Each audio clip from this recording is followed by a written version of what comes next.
Hi, in this video we are going to study about polynomial equations. A polynomial equation is a special kind of algebraic equation where each term is a constant, a variable, or a product of constants and variables raised to whole number exponents.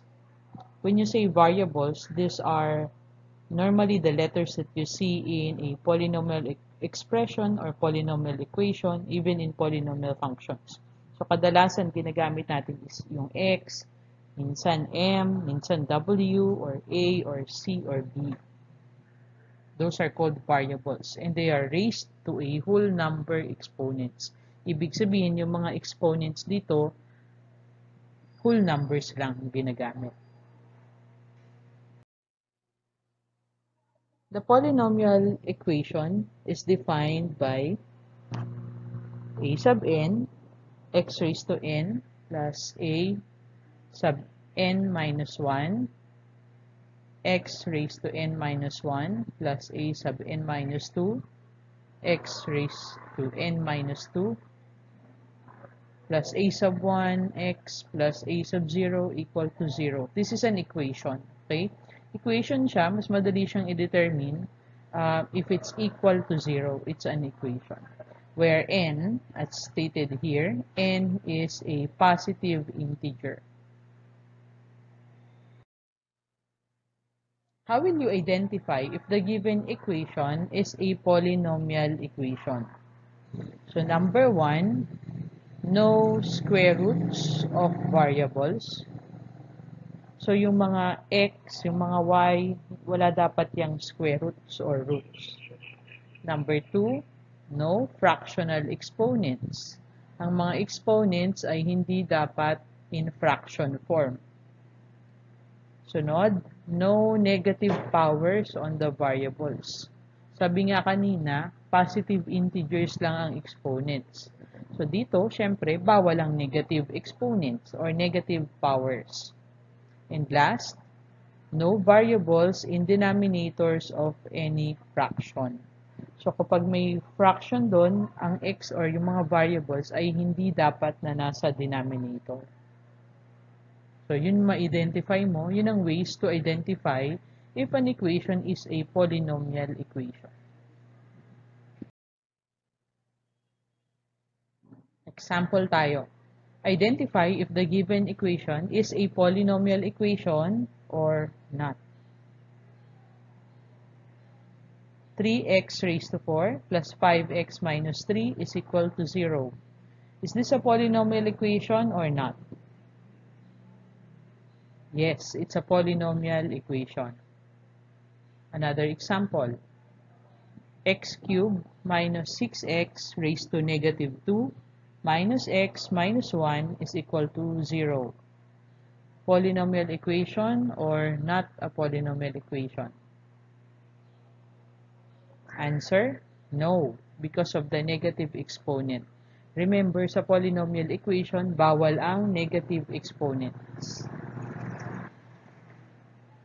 Third example tayo. 5x cubed plus 4x raised to 9 minus x cubed plus square root of 3 equal to 0.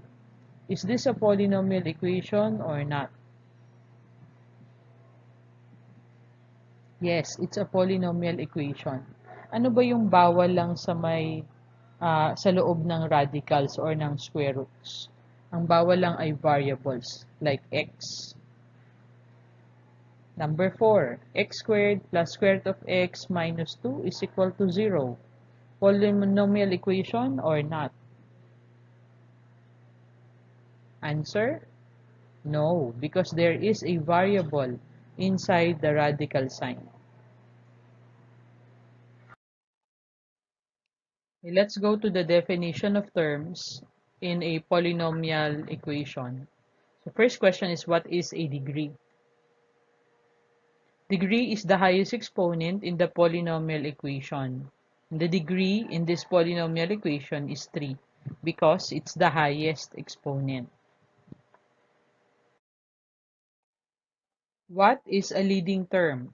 Remember that a polynomial has 3 or more terms. So, pag sinabi nating term, it's separated by a plus or a minus sign. So, ito ay isang term, ito ay isang term, ito ay term din yan, at term din to. So, there are 4 terms here. Ngayon, pag sinabi mong leading term, according to the definition, leading term is the term with the highest exponent. The polynomial may be arranged in descending powers to easily determine the leading term. And the leading term is x cubed. So dito, ang ating leading term kapag nakaayos ang polynomials natin from the highest to the lowest powers or the lowest exponents, yung mauuna is what you call the leading term. What is the leading coefficient? Now, before we proceed to the term leading coefficient, we have to determine first what's a variable and then what's a numerical coefficient. So obviously, in this polynomial equation, ang variable dito is yung mga x. Now, what's the numerical coefficient? Ito yung mga numbers. Like yung 1 beside x cubed, and then the negative 6, and then yung 12. So, lahat ng numerical coefficients may katabing variables. Okay? And when you arrange a polynomial equation in descending powers, ibig sabihin from highest to the lowest exponent, okay, sa unahan yan makikita nyo yung leading coefficient, which is 1 or positive 1. The leading coefficient is the numerical coefficient found in the leading term. So, the leading coefficient here is positive 1. Basta nasa unahan siya ng ating leading term. Pag naka-arrange yung polynomial equation in descending powers. What is constant term? Constant term is the term without a variable. Ito yung walang kasamang letters, walang kasamang x. Okay? So, the constant term is negative 8.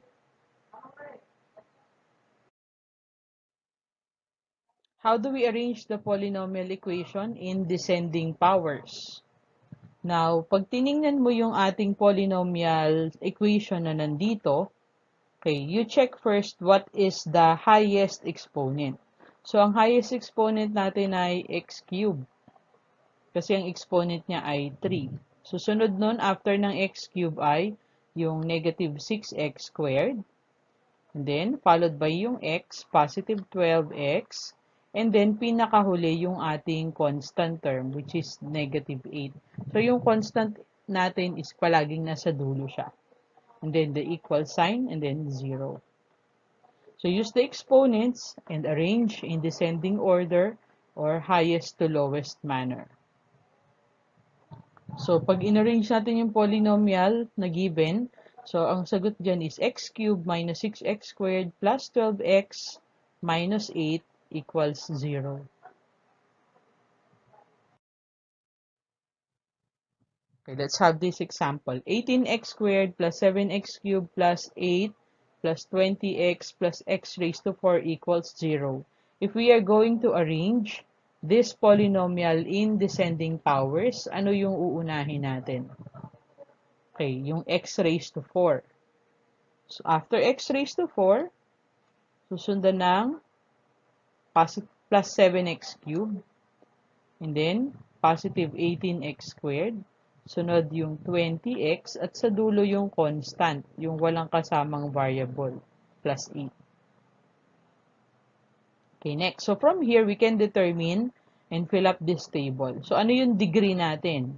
The degree here is the highest exponent, and that is 4. Now, since naka-arrange na yung ating polynomial equation, makukuha na natin yung leading term. And yung leading term natin is x raised to 4. Ano naman yung leading coefficient? Yung leading numerical coefficient. Okay, answer dito ay 1. And then, ano yung constant term natin? Positive 8. Okay, another example. X squared plus 4x cubed plus 2x raised to 7 minus 15 equals 0. This is a polynomial equation and we need to write it in standard form. Okay, so in descending powers. So, start tayo with the highest exponent. So, yung 2x raised to 7. Susundan siya ng plus 4x cubed. And then, x squared. So, pag napansin nyo, wala tayong x. So, skip that. And then, the last is the constant term, negative 15. So, pag in-arrange siya, magiging 2x raised to 7 plus 4x cubed plus x squared minus 15 equals 0. So, let's fill up yung informations in this table. So, degree dito, highest exponent is 7. Ang leading term is 2x raised to 7.